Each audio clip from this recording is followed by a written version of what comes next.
खबर भिवानी से है। स्वतंत्रता दिवस के अवसर पर भिवानी पहुंचे भाजपा नेता सुभाष बराला ने देशवासियों से वर्ष 2047 तक भारत को विकसित राष्ट्र बनाने का संकल्प लेने की अपील की। उन्होंने कहा कि आज का दिन देश की एकता, अखंडता और राष्ट्र निर्माण के प्रति अपनी जिम्मेदारी को याद करने का दिन है। हरियाणवी परिधान में नजर आए सुभाष बराला ने कहा कि आधुनिक और के साथ अपने संस्कृति और जड़ों से जुड़े रहना बेहद जरूरी है। उन्होंने विशेष रूप से जेन-ज़ी को लेकर के संदेश देते हुए कहा कि युवा नई तकनीक को अपनाएं, लेकिन अपनी संस्कृति, परंपरा और मूल्यों को ना भूलें।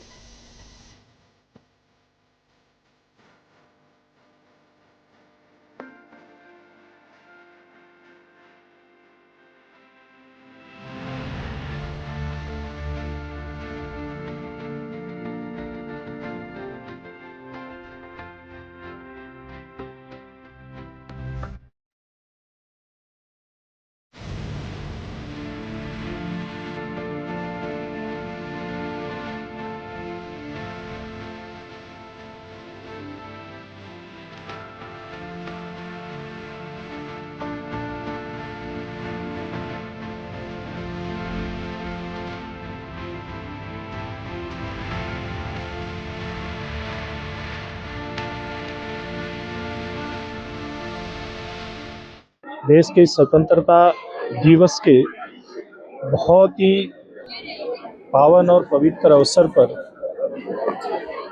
मैं समस्त भिवानी वासियों, हरियाणा वासियों और देशवासियों को बहुत बहुत बधाई देता हूं, बहुत बहुत शुभकामनाएं देता हूं।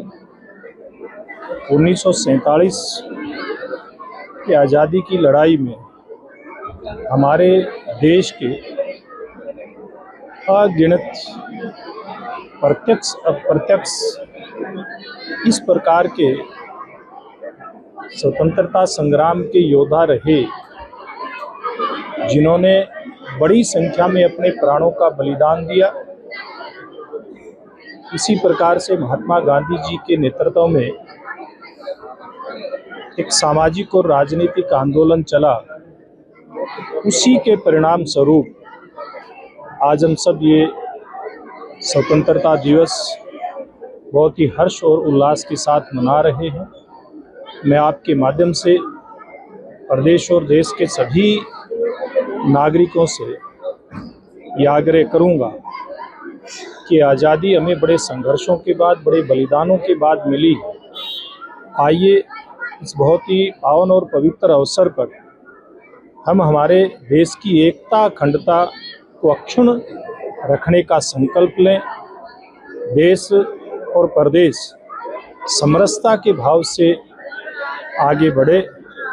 हम सब मिल करके आज देश का 80वां आज़ादी का पर्व है और सबसे पहले मैं सभी हरियाणा वासियों को, भिवानी वासियों को, सभी देशवासियों को इस आज़ादी के पर्व की बहुत बहुत बधाई और शुभकामनाएं देती हूँ। और आप सभी से निवेदन करती हूँ कि आज के इस पर्व को आप खुशी, हर्ष, उल्लास के साथ मनाएं। और जो ज्ञात अज्ञात हमारे शहीद हैं, जिन्होंने इस आज़ादी को पाने के लिए अपनी शहादत दी, अपना खून बहाया, महाभारती को अपने खून से सिंचित किया, उन शहीदों को हम नमन करें, उनको याद करें।